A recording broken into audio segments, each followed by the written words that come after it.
another episode of the Girl Stop Playing podcast. It's your favorite homegirl, Coriel, here to encourage you to stop playing with your potential and start working for what you want in life and in love. You already know that I'm bringing you the information and the conversations to help you make the money and get the honey. You can have it all as long as you are willing to work. And we have a working woman in the building. Dr. Tiff is in the studio. Are you ready? I am so ready. Thank you for having me. Look, I'm so excited to have you because this conversation is going to be a little spicy, okay, y'all? What I got on my card, we probably ain't even going to get to what I got on my card, okay? Because the conversation that we had before the camera started rolling, I think that this is definitely going to be a conversation that you are going to want to share with a friend. So go ahead and send this video on to one of your girlfriends because this is going to be not just a juicy conversation, but y'all are going to learn a lot. So get your notebooks out and get ready for this girl talk. Okay, so let's just start by allowing the people to put some respect on your name. So we're going to give you a proper introduction. Go ahead and tell the people, what do they need to know about Dr. Tiff? Well, I am Dr. Tiffany Williams, and baby, it has been a journey. But I am a financial strategist. I've been in business for over 15 years. I scale and teach small business owners how to make multiple 6 and 7 figures. I've created over 27 seven-figure earners, allowing them the opportunity to work with me hand in hand to learn diversification, to learn how to have asset protection, and to build not just their personal, but their business for generational wealth. So that is my area of expertise. I love it. So we always talk about, like, we throw out the term generational wealth, but we don't often have the conversation about how to actually make it happen. Absolutely. And a lot of my audience, well, 99.99% of my audience is Black women. And as, you know, women who desire to become wives, who desire to become mothers, having a grasp on, like, what generational wealth looks like and how we can actually attain it, it a lot of times falls back on us because we're managing these households, we're raising these children, we are preparing for the, you know, for the future generations. And so I think that this conversation is going to be good, not just juicy, it's going to be really good because we're going to put some substance to the generational wealth concept of, like, how is it actually possible.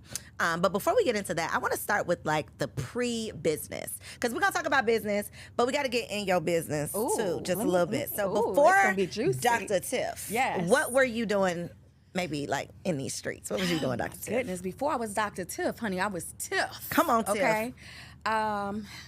Listen. Where's Tiff from? Let's start there. I'm a native from Detroit, Michigan. We got a Detroit girl. Y'all know Detroit girls do it a little different, okay? We got a Detroit girl in the building. So what was you out here doing in these Detroit streets? Listen, I was an underdog always, and raised by a single mother.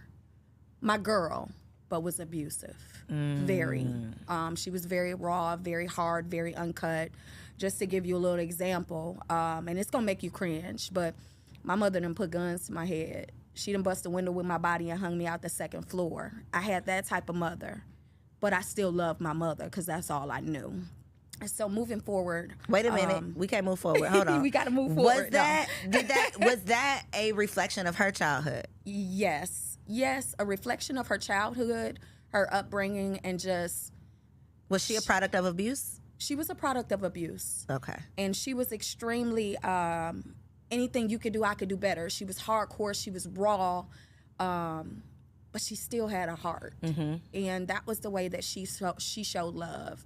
Now, did she miss any of my activities? No. Was she still the neighborhood mom? Yes. Was she going to cuss out everybody's kids? Absolutely. Were they still going to come back and eat with us? Yes. You have siblings? I'm an only child. Wow. Okay. I'm an only child. Okay. So when you are experiencing, I ask because sometimes it's, not even sometimes, I imagine all the time if you're experiencing those traumatic situations, because yes, at this point, like, you are a mature, evolved woman. So you can probably, you know, apply, like, your mature mind to some of the things your mother might have been going through or why some of the things happened the way they did. But in that moment, when you were a child, I can imagine that experiencing those things alone, like not having a sister or a brother to go through those things with, or to say, hey, you know, this hurt me, or, you know, this is how I handle this. What are you going through? Or how did you experience it, or whatever? I can just imagine that it had to be tough going through those things alone. What do you think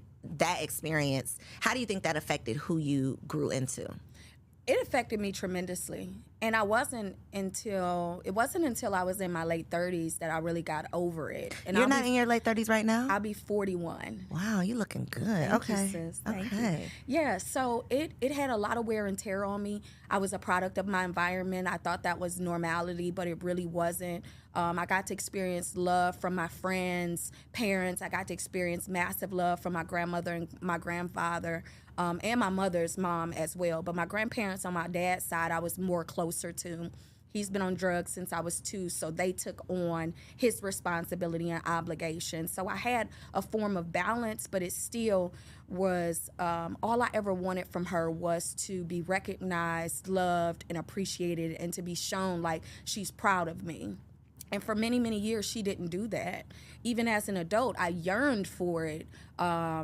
All the time, like, just be proud of me, you know, in my most vulnerable and deepest and worst situations I've ever been in. She would support, but it would still be the hard love support when I needed nurturing. So it hardened my exterior. It built in me I had something against women. Anybody that reminded me of my mother, I didn't want to connect with them because I knew I could lash out and tell you what I really feel, or punch you in the face because you're not my mom, you know. And even in those times of abuse, it got extensively like high because I would fight back. I remember grabbing her and slamming her. That's where the gun came into play. But it was because I was exhausted from it, you know.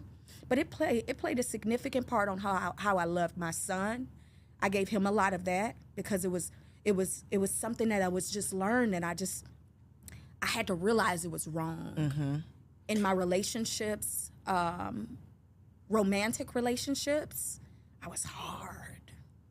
And a lot of times that's why I asked, was she a product of abuse? Because a lot of times we unconsciously do what was done to us, but we rationalize it if it's not as bad as it was done to us. Absolutely. Because it's like, well, I'm not as bad as my mom was, and I turned out okay. So as long as I don't do you how I was done, as long as I just do a little bit better than how I was done, then I'm doing what I need to do. And, you know, logically thinking, yeah, as long as you're doing the best that you can, that's all that we can expect of you, especially if what you experienced was so traumatic. So for you, in turn, when you became a mother, I would love to know how you think that did it affect you in the sense of you repeated some of that abusive behavior because this is all that you knew, or did you go to the extreme, like, I'm going to be the complete opposite of what I experienced? Like, how do you think that it made you overcompensate? Do you think that it made it tougher for you to be affectionate because you didn't grow up with affection? Like, how do you think that transferred to you as a mother?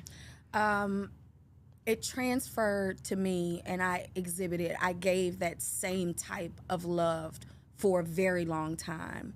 And then even in the midst of that stuff with my mother, I was raped at 16. So with my son, I always said if I had a child, it had to be a boy because I couldn't protect a girl. And I just didn't think I was soft enough to have a daughter. Like, I really never wanted kids, Coriel. And then I decided to have one. It was a boy. And I'm like, I could be rough and tough with him. I can, I don't really have to change much to love on him. But I gave him a lot of what my mother gave me, and it broke him as well. So we had to figure out a way to restore that generational curse because he's hard to love now, and he has some little anger issues towards myself and his dad, right? But if I would have given him the softer love, if I would have nurtured him in a way that wasn't so it's certain love. Things that would have been brought out of him at an ease. Yeah. So I had to learn how to pivot and transition and try to restore what was broken even in him, giving him the same love. It might not be a gun or busting a window with your body, but I might do name calling, or I might tell you stop crying like a wuss, or you a boy, you supposed to be strong, as if they cannot have vulnerability or a voice to speak out without a woman lashing or yelling at them, because it builds a foundation where when he gets a woman, if she yells and lashes, now he's triggered. And I just really wish I could have changed that at the beginning and didn't have to restore it as he gotten older.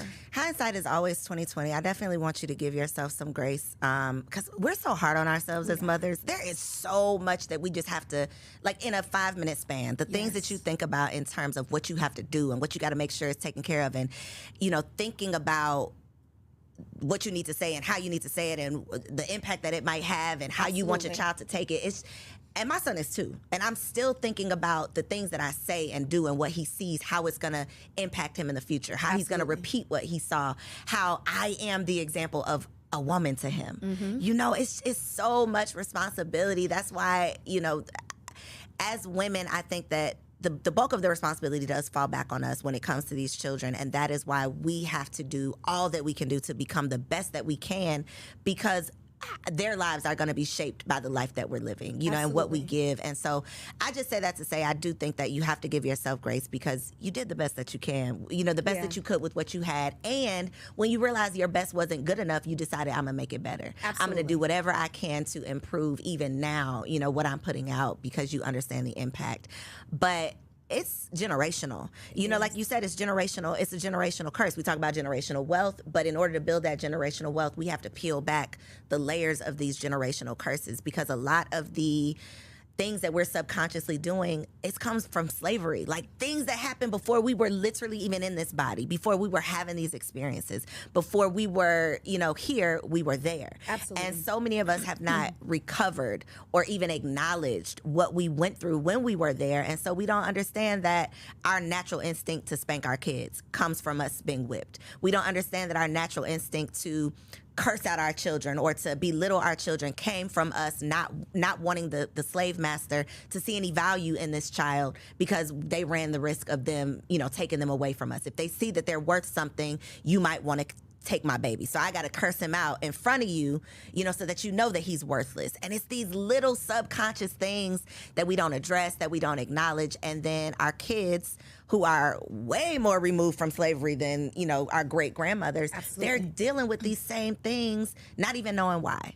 So they grow up and they repeat the same things. And so it's literally just like this revolving door. It's so much responsibility. It's so much work. It is. It's not fun. It ain't sexy. I mean, it's not, but it's necessary. It is. It's so necessary. And these conversations, I think, are healing, because there's somebody who's going to watch this that's going to say, wow, I recognize now that I did XYZ to my child because of what was done to me, and I had never even connected the dots. Right. We're like the evolved generation, right? Yeah.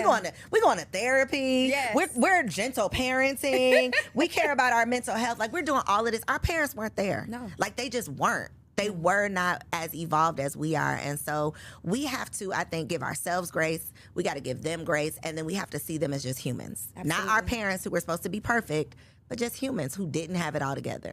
Yeah. Because, baby, I got some mommy issues, too, but we're not going to talk about them today. Ooh, Lord. But we talk a lot about, you know, the daddy issues, but these mamas then did a number on us. Yeah, And for we real. don't always acknowledge that, but we need to. Yeah. So I appreciate you for even being, like, vulnerable enough to share that. Thank you. Thank you.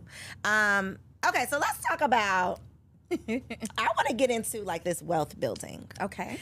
Because we talk about generational wealth. We get away from the generational curses. We got to go to therapy, y'all. That's going to be the end of that conversation. We need to go to therapy and start talking through some of these things that we've been through with people who are unbiased, who are not going to judge us, who can literally provide us with solutions and tools to be able to take into these experiences. So that's that on that. But when we talk about generational wealth, you got some stuff on this website. I was preparing for this conversation and I'm like, okay, I know we're going to talk about trust. We're going to talk about asset protection, but then it was like hedge fund, all kinds of stuff that, first of all, we might not even know the definition of. Let's just be honest. So let's start with hedge funds. Okay. What does that mean and what do you do? So what I actually am doing is creating hedge funds for companies. So Okay. I've worked with several companies out of Los Angeles where they've hired me to consult to build the hedge fund company out. They're based out of California, but their headquarters is El Salvador, Texas. Okay. El Salvador, Mexico. Okay. So we've done that because it's major in the crypto space. So there's several different types of hedge funds. The ones that I am affiliated with or part ownership with are those that are private, elite, invite only. What is a hedge fund, though? So a hedge fund is basically a bunch of individuals coming together, putting money in a pool, and you have a profit afterwards. Like it's a split profit based on the return on investment. And then after a certain allocated time, then your principal will be released and the profit will keep growing. So it just depends on what type of hedge fund there is. But overall, it's you putting your money into some pools or pots, to make it easy in layman terms. You're putting it into a pot. You're getting a return on investment, and your principal will be released at a certain allocated time. But this ain't no susu now, is it? No, it ain't not no at all. Okay, I just want to just put that out there because the susu had us in a chokehold a couple years ago. I was really against the susu from the beginning. Me From the too. beginning. For me, and the people don't know where the susu comes from. It comes from the Asian community. Oh, I thought it was African. Actually, the Asian community. Okay. What they do is they find out in their circle of influence, in their Fave 5, what all they need. And what they do is figure out how much they need, how can we get that to them so that they can build generational wealth. And they supply what's needed for their own community, whether it's their siblings or circle of influence or Fave 5. They came together and gave what was needed. As they built and they created income, then they passed it back down to the next individual. They didn't do a 300 for 5,000, okay? It's sad, but our community will find some way to finesse, and it's going to be a lose at the end. But for the hedge funds, you have to have a certain type of capital. You have to be extremely resourceful, and you have to be invited into real hedge funds. So it's like an investment group. Absolutely. Almost. So we put our money together. We decide together what we're going to invest in, or that's already like predetermined. So let me just give you an example. For this particular hedge fund, what they did was say, this is the number that we want to get to. And each person that put this money in, this is what you will get every week, every month, and what you would look for at the end of your 12-month term. So you have different amounts that you can go in at, and you also have different distribution times that you can go in. Okay. If you decide to lock in and say 16 months and not do a 3-month, of course your return on investment is going to be much grander versus someone who's like, I want to start getting my return on investment in 3 months, every increments of 3 months, every quarter. Right? You're going to get a smaller return on investment. Right. Because you're not waiting. It's not sitting as long. Yeah. Okay. And do you have to be a certified investor to do this or no? So you don't have to be a certified investor, but the people who create the hedge fund, you have to be certified. You have to have your series. You have to have the proper licenses. And a lot of it that we're doing is cryptocurrency, and crypto is 100% legal in El Salvador. Gotcha. So that's why it's based out of there, but funneled through California. Got you. Yes. So many, I say Black people are late to the party on everything. Like we are late to these conversations, and then by the time we catch up, it's like a foreign language. Absolutely. It's like the money has been made. Yeah. It has happened. The party is over, and then we show up to the door like, but wait a minute, we just not getting the invitation. So how did you end up getting into this space? So, you have to pay to play. And I wanted to enhance my credibility and what I can offer my community in financial services that only the 1%ers can, are allocated to have that privilege. So to be able to get at the table, sit at the table, create relationships, and build from there to give my folks an opportunity is what I did. So as a 1%er myself, I have the opportunity to sit with those people who make the decisions and then have the opportunity to bring you in before it's flooded and you can't get in. Gotcha. I had to pay to play. Got you. And that's the part that a lot of people don't want to hear. And not even that they don't want to hear it.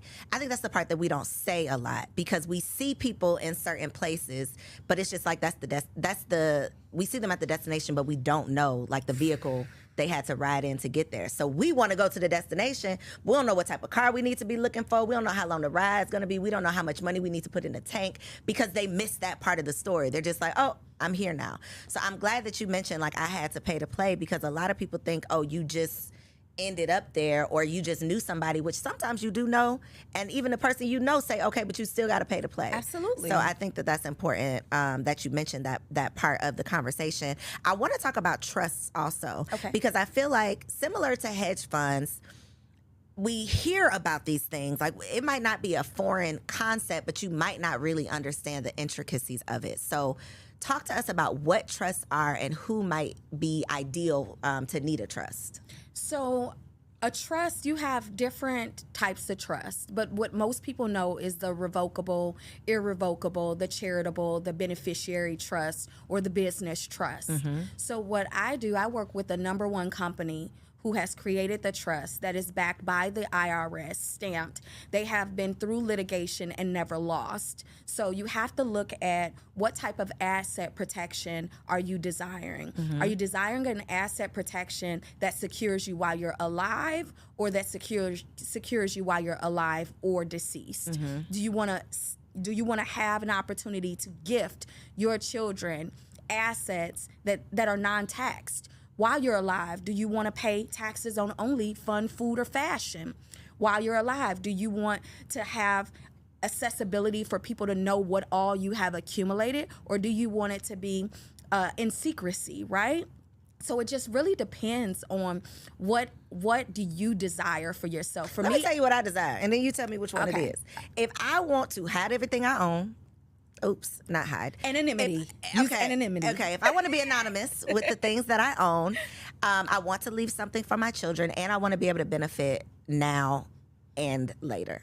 So for me, I would recommend you do a beneficiary trust and a business trust, because I know how excellent you are in that sector. You also have assets. You want to have asset protection. People use the words own nothing and control everything very, very frivolously. The only way that you really, truly own nothing and control everything is have the correct trust in place that is 100% asset protection for your life, for your kids, for your grandkids, kids. That is the only way that you do it. An LLC does not secure your company, your assets, because they can be sued, and penetratable, because if you are operating from a sole proprietor DBA aspect and you have an LLC, the IRS does not acknowledge LLCs, which means that you can still be sued. Say, for example, in front of your house, somebody trip and fall, break their hip. You don't have asset protection on your house, and the only thing that you have is the house. You don't have anything to pay them. Guess what they can do? Take that They house. can come and take that house. But if it's under the trust, because you own nothing and control everything, guess what happens? You're not the owner of the trust. I don't know who owns this house.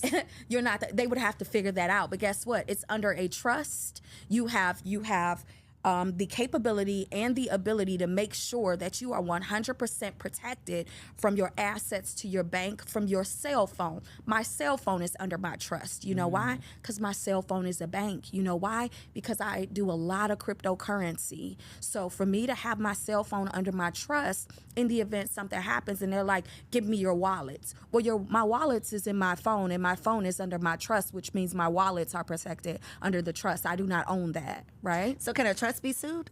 A trust, so they do have litigation, and it can be sued, and people don't live in a trust. People always speak, I own the trust, I have a trust. No, you don't. You live in a trust. So if you are not living in a trust properly, you don't have the proper compliance, you are definitely going to be penetratable. For me, it's all about the anonymity, and that's the secrecy of not owning anything but controlling everything. If you don't have the proper CPA for your trust, who actually knows what you can write off, how you can write it off, what is protected, what you have to show as the protection, what receipts you need compatible for the IRS, they will come and eat you alive. And a lot of people have the trust and they say, oh, I have a trust, but they're not living in it properly and they're not walking in it properly.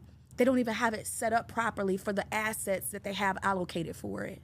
So how much does it cost to set up a trust properly? Okay, so I'm gonna tell you how much it costs to set up a trust for me. Okay. The minimum trust that we have is $25,000. And is that, when you say the minimum trust, do you mean the minimum fee to set up the trust, or assets that go in this trust needs to equal that amount? The minimum fee is $25,000. Okay. And then I do a special with the beneficiary and a business trust. Okay. The information that you give, I'll give you a checklist. I have the number one compliance team for this particular trust.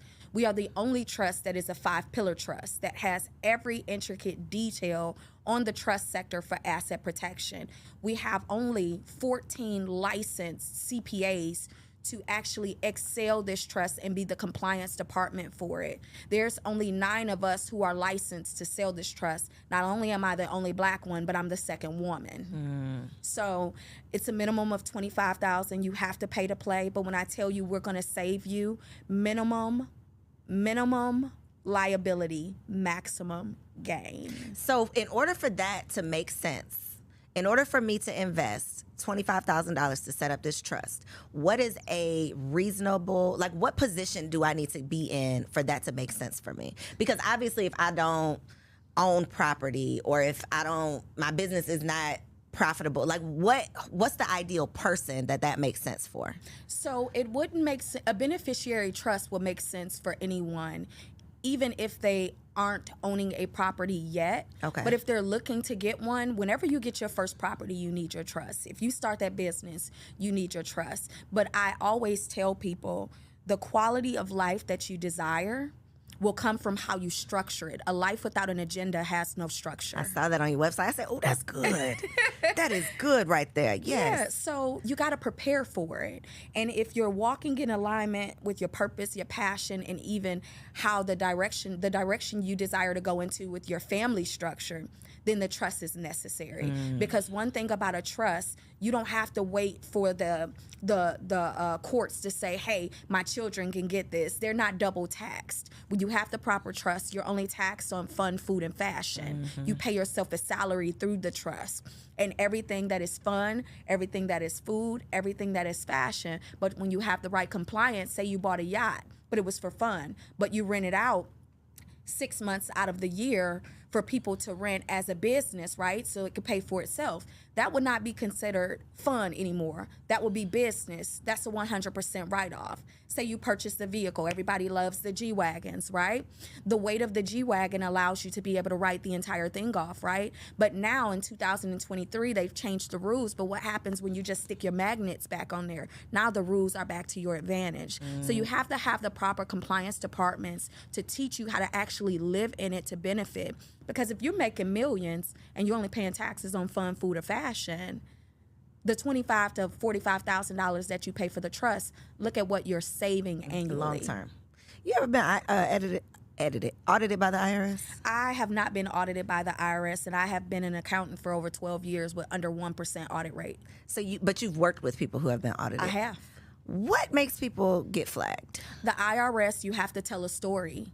And if the story is not 2 + 2 = 4, and it's 2 + 2 = 17, you're going to get audited. Look for you. So even if you think you get away with it for 1 year, 2 years, 3 years, they might come back and say, I need you to give me the receipts for 2020.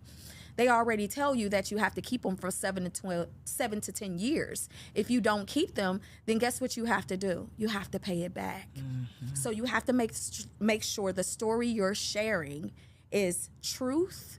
You have the receipts. We are big on receipts, right? You have to have the receipts, honey. Girl. Yes. Thank God for technology, okay? Yes. Digital receipts. Yes. So you have You know to have people who receipts. still store receipts like in an envelope? I do. I have clients I have clients still to this day that bring me a trash can and get a trash bag. And guess what I do? I charge them trash bag prices. I know that's right. Because if you don't follow the rules, it's easy for you to swipe. I don't care if it's a piece of gum.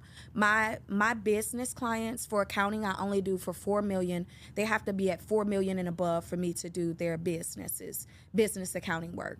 You're going to charge everything. I don't care if it's a piece of gum or a bag of chips. You're going to bring me 12-month bank statements. We're going to go over quarterly anything that doesn't have a statement, that doesn't correlate with what you sent me, so that I can prepare for you. When you bring me a trash bag, you're going to get the trash bag price. People who do this work are like so amazing to me. To even just think about what you just said, like we're going to go through.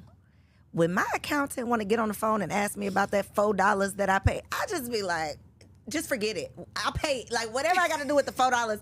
I cannot sit here and talk to you about this $4. How do you do this work? So I'm not that bad. Are you OCD? So I'm a numbers girl. Okay. So, I want to make the numbers. I don't want to manage the numbers, though. But in order to make the numbers, you got to manage them. Because you have to budget. And that still goes with the life without an agenda has no structure. a budget, a debt reduction plan, a financial needs analysis. At the end of the month, how much disposable income do you have? If you do not know that, how can we orchestrate building generational wealth, giving you an opportunity to have asset accumulation? One of the most important things that I teach is every individual, especially a Black individual, needs to own the assets that only the Lord created. That's oil, that's gold, that's silver, that's land. That's generational wealth. Those are the things that he created that will never be rebuilt, that'll never be taken off of this earth. We will have for the rest of our lives. So you want to start tapping into obtaining oil. Silver over gold. The value of silver is more important than the value of gold at the moment. But commodities are necessary. Real estate is necessary. Hard assets are necessary. So if you don't have disposable income, how can you say, hey, Tiff, I'm ready to buy some gold. I need $10,000 worth of silver. Okay, cool. I'm going to send you over the blueprint. Hey, Tiff, every quarter, I want you to just automatically withdraw the money for my gold and silver. Hey, who can you connect me to purchase some land? How can I connect to purchase some oil? But that $4 adds up, because that $4, just go to 5, Starbucks, minimum of $5. That $5 times 30 is a lot. That could go towards your silver. So that's why you have to have the life without an agenda has no structure. When you go and buy that $4 and you can't account for it, it's not you accounting, it's you not holding yourself responsible and accountable, because we are the accountability coach to help get you exactly to where you need to be. Get me together. See, that was for me. It was for me. Get me where I need to be, because I'll be looking like I paid that $4, you can have it, but you're right. It will add right up. It does. And it's a comma come with that $4 afterwards. 4, 4, 4, 4, 4. Comma, you're going to hit the 4-figure first with the comma, with the 4s. You're going to hit the 5-finger after that. Think about what you spend a year on things that's $2, $3, $4. So what's step one to get ourselves together? Where do you start? If you are like a complete mess, you're not making $4 million yet, you're just a mess, and your life has no agenda. I always tell people you got to start with the credit. You have to start with the credit assessment. And that's where I started in credit in the credit industry. And it's the most important part of a person's life. Credit is more important than cash flow. Credit gives you what cash flow can't, which is the report card.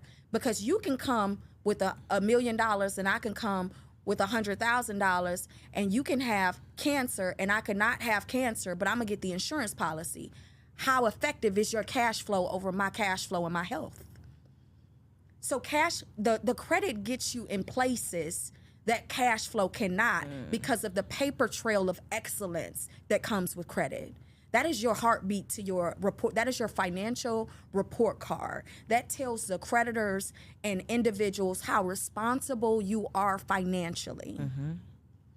And when people walk around and I got money, I got this, I'm pulling out knots, and you don't have a savings account, you pulling all your money out your pocket, they're not impressed with that these days. Banks have had extremely too much fraud to care about what you say you have. We want to see what you had and how you took care of it. And that's credit.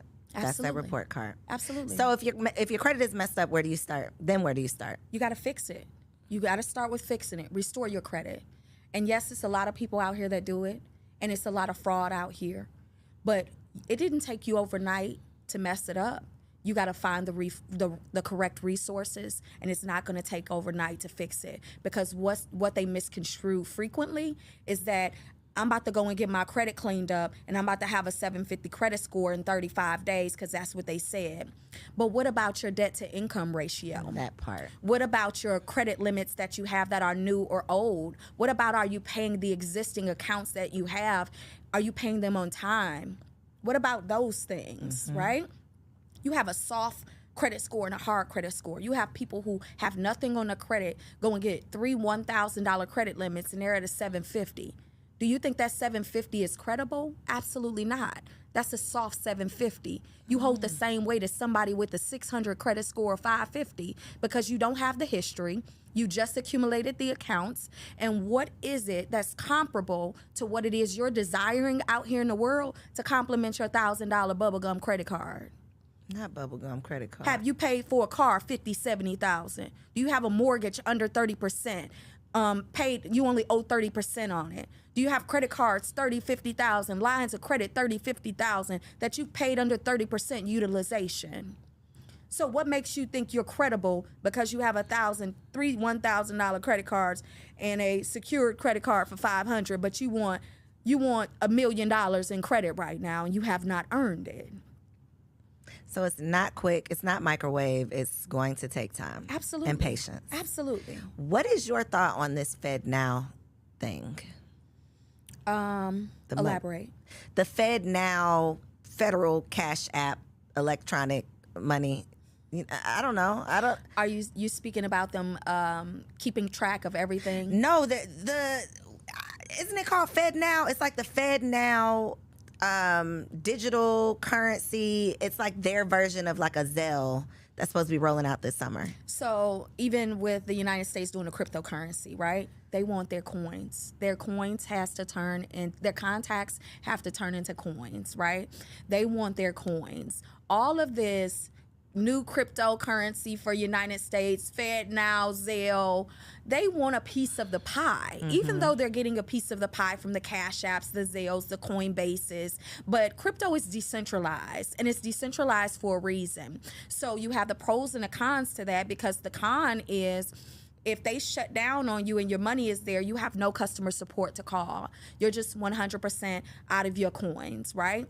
But when you have the United States associated with it, then you have some form of security, like insurance right? behind it, yeah. But if you think about it, how much insurance? Because Coinbase is United States jurisdiction.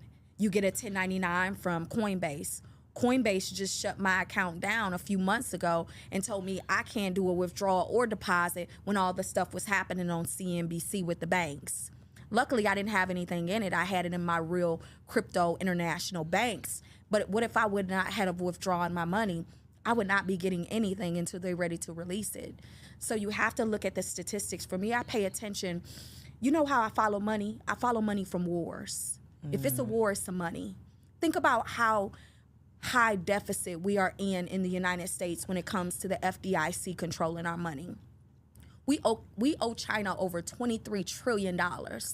But yet, whenever we feel like it, we can print money for other people in other countries like Ukraine and other places. You can print billions of dollars for other countries that don't support us, but then we lack the education, the practicality that we need in the United States to live here. But we're in a deficit, but we can print money for anybody else. Math ain't math, and it's not making sense. The math does not ever math. But you always know when the U.S. got some money, because you know war is either coming or it then came, and that's where the coins come in at. Gotcha. So speaking of international, because I know you do a lot internationally, you were talking about Dubai. Yes. I'm all in because I literally, one of my homeboys just recently went and got his residency, and he's been talking about it. So then when I saw you talking about it, I said, okay, we got to talk about it, because what is going on in Dubai and what do we need to know? So Dubai is actually, again, we learn things at the end, but I got residency in Dubai about 1.5 years ago. I bought a property there in Dubai, and it's rented out very, very exclusively to where you making your money, right? So it's expensive, it's beautiful. It's one of those places that once you're connected, you are on. For me, I use it for the banking relationships. Again, a lot of my portfolio is cryptocurrency. Okay. So I like to funnel my crypto to my international. I use my international debit cards. It never comes to United States soil, which makes it untaxed, right? So the benefits that you have with having residency there. And then I also got my Moors passport, my 5-star Moors passport. Wanted to talk about that too. Yes, ma'am. Yes. So I'm all for the freedom, and I'm all for being internationally. So what are the benefits are you considered a Dubai citizen? it's it's not even really a dual citizenship. It's just did a residency. Yeah, but I'm working on the citizenship. Got you. And You don't have to give up your citizenship here. It'll be dual. No, you can be dual. Got you. So in Dubai, you don't pay for medical. You don't pay for school. They have 0 crime rate. You can eat off their floors. Like, that's how clean it is.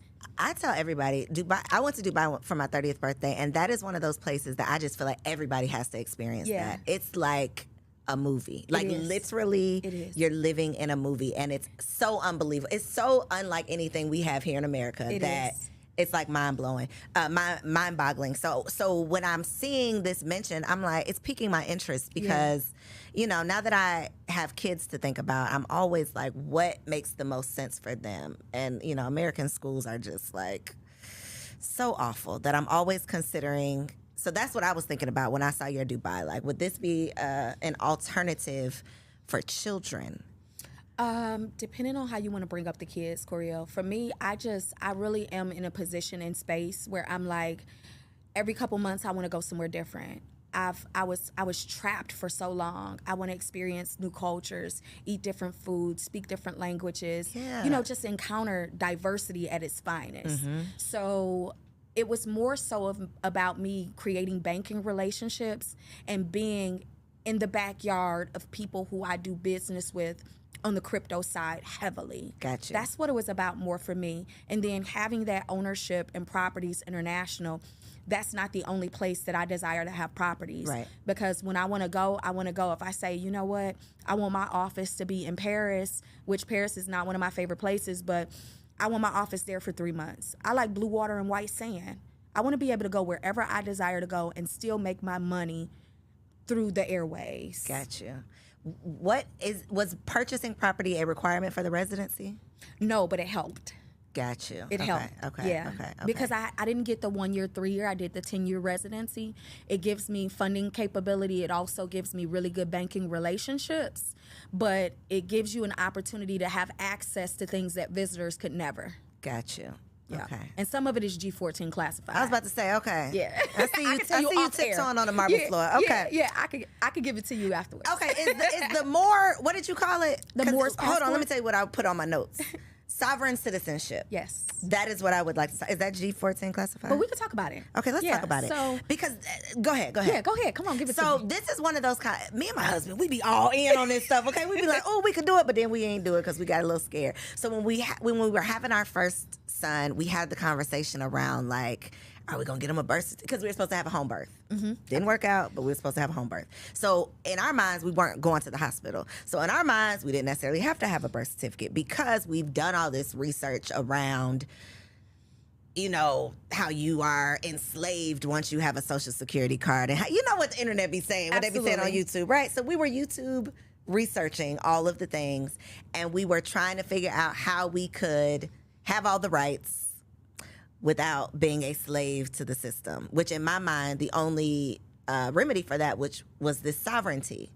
We could not figure it out, but you have. So tell us what we need to do. So I don't have it all figured out. Okay. Because it's one of those things that you are learning as you go, Okay. right? And the education is extremely furthered.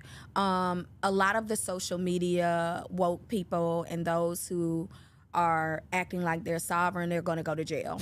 Okay, so let's be clear. We want to keep them out. We want to keep your people out of jail. We're not okay? going to jail over here, okay? Tell us the unjail way. Yes. So in order to live in sovereignty, you have to figure out if you're going to go private or public. Okay. And you can do both, right? So for me, I did private in one area, public in another area, because I don't want to owe the IRS anything. I don't want to close my businesses. I still want to keep my social security number.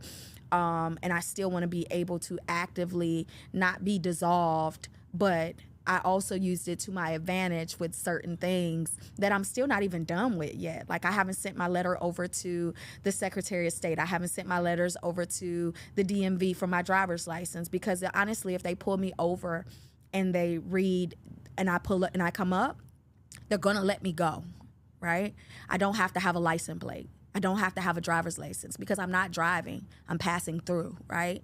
Driving is an illusion, you know? So it's really a lot of deep. So like it's so much like when you look at the driver's license, all your entire name, first, middle, and last is in all caps. The only thing that is in all caps normally is a corporation. The United States is an LLC. If you look it up, they're not even a C Corp or a S Corp. They're literally an LLC. So when you see capitalization in your entire name, they're looking at it like you are a corporation. That's why they are funded. The United States is not just, oh, we just like babies, we're having babies. Every baby that comes out, they are getting a check. We have full accessibility to learn that. I haven't gotten to that part yet, so I'm not gonna finesse you. But what I have gotten is my Moors passport with my 5 stars. So as far as me needing certain things to go to other countries, I don't need that, right? And it's fruitful, but I'm really still learning in that. And I have a coach who I trust, who is off the grid, who teaches, and it's a certain caliber of person that he will allow. You have to qualify. He's not on social media. He's not teaching anything on YouTube. If you mention his name, you're out of his program. So you have people that are really walking in this. You have people that have homes and no address up front because you legally don't have to have an address up front, right?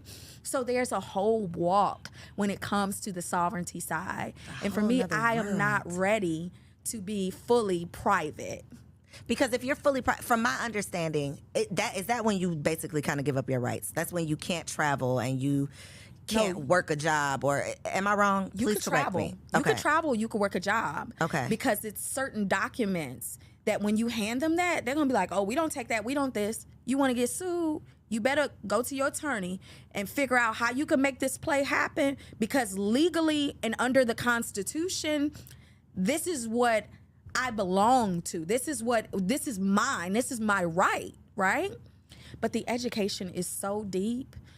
When I tell you, if it's this big, this is just where I am, and I know a lot. Girl, because let me tell you, they pull me over and I would be under the jail because I ain't gonna say the right things. I don't have the right paperwork. That's the part that it's like you don't want to play with it. So as you mentioned, those people gonna go to jail.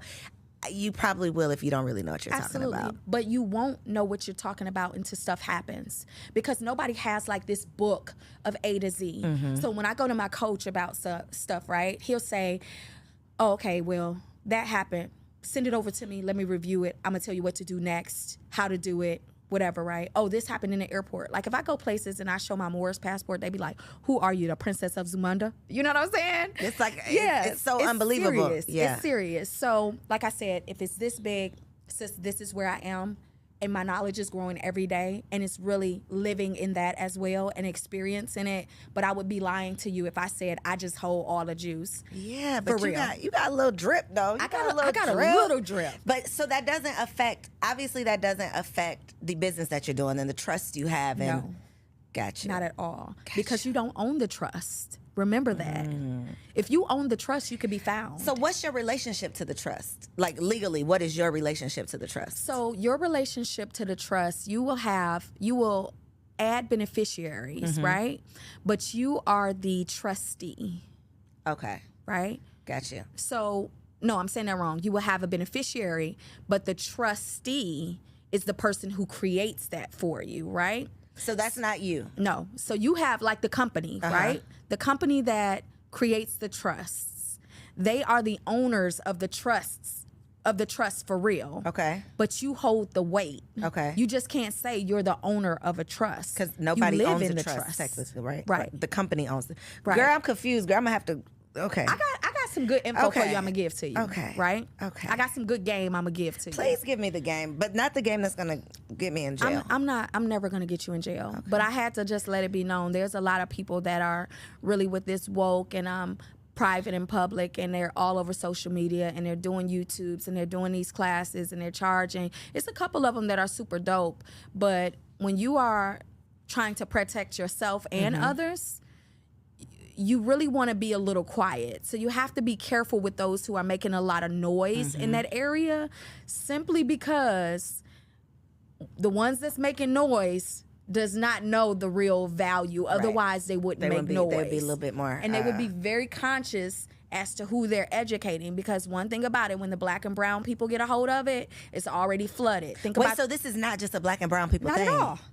Not at all. Trust is not at all. No, not trust, but sovereignty. No, there are other individuals, honey, that have sovereignty. Girl, I thought this was just like a...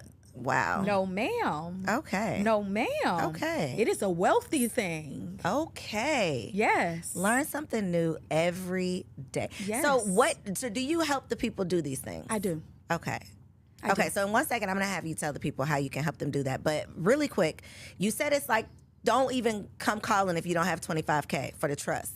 What is it in terms of the sovereignty? Like, what's a realistic expectation of what you would be willing to, what you need to be willing to invest for this process? So the sovereignty package is 25, and you have to qualify. I'm going to do an interview with the individual first, and we have to do a full assessment. The assessment is $497. Gotcha. And it's no refunds after the assessments, whether you qualify or don't qualify. I'm extremely meticulous as to who I'm going to allow in this space to actually be in my person's space, because we protect each other. Mm-hmm. So if it's, I just want to do it so I can piss off the police, you don't have no foundation, you don't have nothing really substantially built, and your reasoning behind wanting it doesn't hold enough validity or weight to like put that energy towards you, I'm gonna do a hard pass. Wait a minute. You said something before the cameras were rolling that I said I needed to get back to. What was it? Oh, Dr. Tiffany got a man. Okay, let's talk about it real quick. Yes. Let's talk about this man. Okay, because you have one child. I do. He's 20. He'll be 23 this year. We don't believe it, but she says it. And then your boo has... Oh my goodness! He has a village, honey. I be telling him he got partridge in the pear trees, honey. But he wants more partridges in the pear trees. He does. He wants one more with his baby. And you, baby, said no. Is it a hell no, or is it like a no, I really don't want to, but I might think about it? Hell to the no, no, no. Why is it a hell no? What makes it a hell no? Is it because you've already served your time and you're over it, or? So I love being the bonus mom to who he already has. He has 3 girls and a boy. And my son is about to be 23. His youngest is 6 years old. And she is a doll face. She's the baddest one, but she's a doll face. And I never really wanted children. And I never dated men with children either long term. And I went to a point where it was like, no kids, they have to be grown. But when we got together, it was like, this is my person. I'll take the kids. Okay, I'll take the kids too, and they're not so bad. So then how you know you're not going to be like, this is my person, I guess I could just have one more? I don't want no more. I don't want, I like the babies, Coriel. I like them from 0 to 6 months. After that, can the Lord go just away, just go on and raise them up, Lord. Can they just poof and be gone, right? Gotcha. But since I got the bonus ones, you it's can like kinda, I'm still experiencing it. Okay. Yeah. But you're having a good experience as a bonus mom. I'm having a great experience as a bonus mom with my guy and the children. And not such a great do they have the same mother? 3 of them have the same mother. The other one is the oldest. Okay. And she's in Jersey. Okay. How is the baby mama life? His ex-wife. Make it clear. Go ahead. Put some respect on the name. Yeah. Okay. His ex-wife is very problematic. We have actually sat on the same platform together, right? Shut up. Yeah, but you know me, I'm like, hey, y'all. She reached out to hug. I did the little curve. She want to stand next to me to do like the reels, and I'm wondering, she can't stand next to you and do the reels? Like you can, but why? Like we got 20 people right here. You wanted to like compete walk, and my walk, dangerous. So you don't even try to do it. Yeah, but I was really like embracing her. I was really just being authentic and transparent, and I feel like she just did a lot of weird stuff.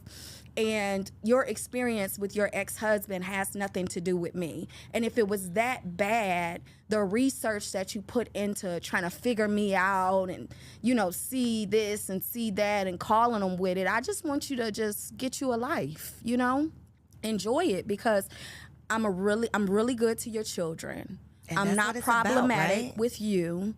I don't bother you, and I made it clear on a conversation that I'm really not. I'm the worst person to make an enemy with. But you don't. Did Detroit girl don't come out?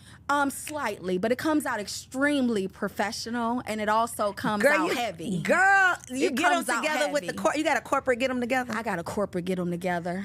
You know, she put me in a space where I had to just pull like some records and then just say, "This you. Leave me alone. Don't play with me." Because I already know you, everything about you, everything you have, don't have, everything. Just leave me alone. Did she leave you alone? She been leaving me alone. Okay, she been leaving you alone. Okay. You had to get it together, but now she together. Okay, now she's together. It took that. Okay. Yeah. So we run in some of the same circles. So did y'all know each other? No. And then you met the baby? No, the boo thing? No, I never met her, never any of that. Because for me, like, I'm really like, I was real low key. I didn't like go to events. Even when I went, I wasn't popping pictures. Like, I really just got involved in this, like, you know, get out here and like let the world know you type of thing, right? But once now that I know her, everywhere I am, it's almost like she pop up out the woods, like out of a bush or something, you know? Here I go. Okay. Wow, can't shake her. All right. This is the three, the mother of the three. But the oldest, I absolutely love Tiff. Her name is Tiffany too. She's a Jersey girl, but she's so cool. She's pleasant. We kick it on the phone. Her daughter loves me. She's the oldest, and she's dope. Like, she's dope. She's not problematic at all. She has a husband. That part. See, when they be miserable and mad, it be because they don't be having no men, honey. They don't have nothing to do. Nothing. They are bored. Nothing to do. Come on board, baby mama. Yes. All right. Well, I love it for you, the fact that you are still able to live this motherly life that you weren't necessarily interested in, but God made a way for you to live it in your own way. Yeah. So I love that. Thank you. And I'm excited for you. When you're back, you'll be a wife to be. Yes. We're speaking that into existence. Give me that hand. Look, I'm rubbing it off, rubbing that energy. We'll have to have you back because I feel like we can go deeper, and I'm excited about it. And once you said you know this much of the Songbird, once you know this much, come on back to the couch because I'm serious about that conversation because there's just so much that we just don't know. I hate the ignorance that we are the victim of in our community. Because it's one thing if we had all the information, then we just decide we're not going to use it. But we don't even know that this whole other world exists that we don't have access to. So when it comes to the sovereign side, sis, it's a very, very little exclusive circle. Mm-hmm. And it's really not to be given to the world because if you notice how CPNs were never illegal 20 years ago. But when black people got a hold of it. Our people got a hold of it, now they are illegal. And the reason being is because of the manipulation, because of the theft, because of the fraud. They didn't operate from the space of high, like, intellectual property. They were still frequencying on a low scale to where it's to get a car that they can't pay for. So it's very, very protected. And for me, I'm going to always, but I'm going to share it with you. And I'll share it with people who qualify because what I do know will get you where you need to go. And then my coach takes on that obligation of walking you through it with me. But I wouldn't. You're not just gonna blast it. I'm not gonna share it on air. But I got you. The people don't do right. Girl, get me together. I'll keep it safe. I know you will. I know you will. Okay, so I need you to look in that camera right there and tell the people where can they find you, what you got for them. If they want a trust, I don't know if they're making $4 million to get the taxes done, but whatever else you might have for them, let them know. So guys, let me just comment on the tax thing. That's on the business side. I work with $4 million and up, but I still have personal credit. Okay. Personal clients as well. You can actually connect with me on my website, www.whoistiffanyWilliams.com. All of the information is there. If you want an assessment call, if you've listened on Coriel's show, I will give you the assessment call for the trust for free. Ooh. Only if you say Coriel Boss. Come on. That's the only way you're going to get it. So I am Dr. Tiffany Williams. I am your financial strategist. I'm going to help you level up without limitations to hit multiple 7 figures if that is the desire. But we're going to work to get you there. Come on, multiple 7 figures. Come on now. I hope that y'all have enjoyed this conversation. I hope you had your notebook out because it was full of not just juiciness, but so many gems.